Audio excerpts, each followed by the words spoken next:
ओम साई। बम्बई में एक बालाबुआ नाम के संत थे जो कि अपनी भक्ति, भजन और आचरण के कारण आधुनिक तुकाराम के नाम से विख्यात थे। सन 1917 में वे शिरडी आए। जब उन्होंने बाबा को प्रणाम किया तो बाबा कहने लगे कि मैं तो इन्हें 4 वर्षों से जानता हूँ। बालाबुआ को आश्चर्य हुआ और उन्होंने सोचा कि मैं तो प्रथम बार ही शिरडी आया हूँ, फिर यह कैसे संभव हो सकता है। गहन चिंतन करने पर उन्हें स्मरण हुआ कि 4 वर्ष पूर्व उन्होंने बम्बई में बाबा के चित्र को नमस्कार किया था। उन्हें बाबा के शब्दों की यथार्थता का बोध हो गया और वे मन ही मन कहने लगे कि संत कितने सर्वव्यापक और सर्वज्ञानी होते हैं तथा अपने भक्तों के प्रति उनके हृदय में कितनी दया होती है। मैंने तो केवल उनके चित्र को ही नमस्कार किया था, तो भी यह घटना उनको ज्ञात हो गई। इसलिए उन्होंने मुझे इस बात का अनुभव कराया है कि उनके चित्र को देखना ही उनके दर्शन के सदृश है। अब हम अप्पा साहेब की कथा की ओर आते हैं। जब वे ठाणे में थे तो उन्हें भिवंडी दौरे पर जाना पड़ा, जहाँ से उन्हें 1 सप्ताह में लौटना संभव न था। उनकी अनुपस्थिति में तीसरे दिन उनके घर में निम्नलिखित विचित्र घटना हुई।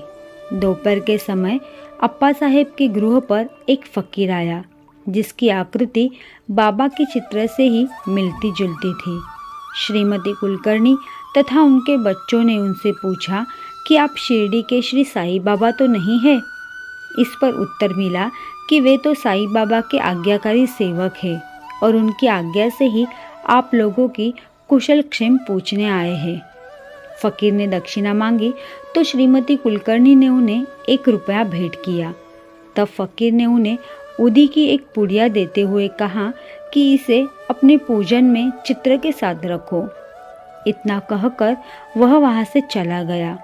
अब बाबा की अद्भुत लीला सुनिए। भिवंडी में अप्पा साहेब का घोड़ा बीमार हो गया, जिससे वे दौरे पर आगे न जा सके।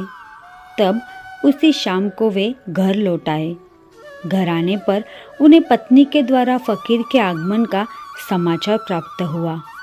मन में थोड़ी अशांति सी हुई कि मैं फकीर के दर्शनों से वंचित रह गया तथा पत्नी द्वारा केवल 1 रुपया दक्षिणा देना उन्हें अच्छा न लगा।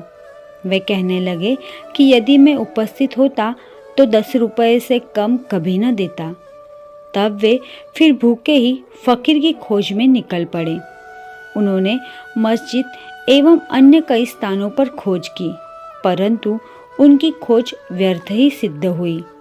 पाठक अध्याय 32 में कहे गए बाबा के वचनों को स्मरण करें कि भूखे पेट ईश्वर की खोज नहीं करनी चाहिए।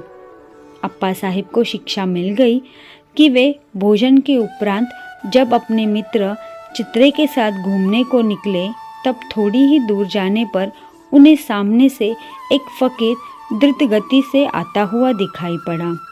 अप्पा साहेब ने सोचा कि यह तो वही फकीर प्रतीत होता है जो मेरे घर पर आया था तथा उसकी आकृति भी बाबा के चित्र के अनुरूप ही है।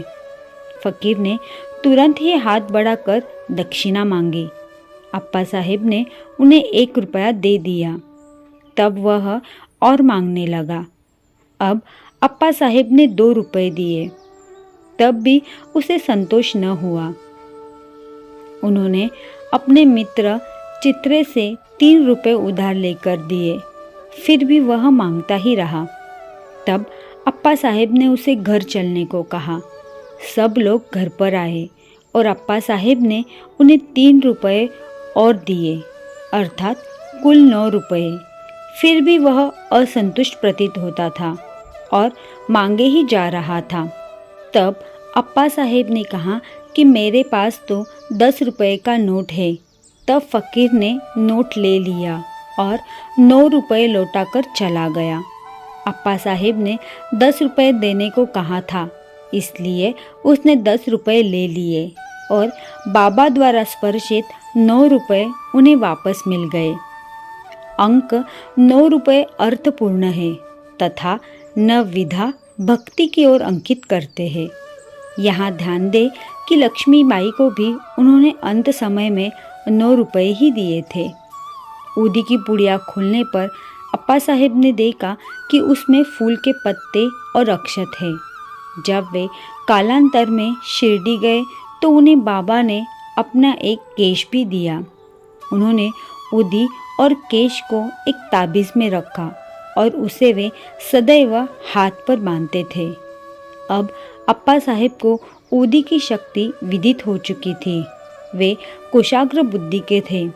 प्रथम उन्हें 40 रुपये मासिक मिलते थे, परंतु बाबा की ऊदी और चित्र प्राप्त होने के पश्चात उनका वेतन कई गुना हो गया तथा उन्हें मान और यश भी मिला। इन अस्थायी आकर्षणों के अतिरिक्त उनकी आध्यात्मिक प्रगति भी शीघ्रता से होने लगी। इसलिए सौभाग्यवश जिनके पास ऊदी है उन्हें स्नान करने के पश्चात मस्तक पर धारण करना चाहिए और कुछ जल में मिलाकर वह तीर्थ की तरह ग्रहण करना चाहिए। ओम साई।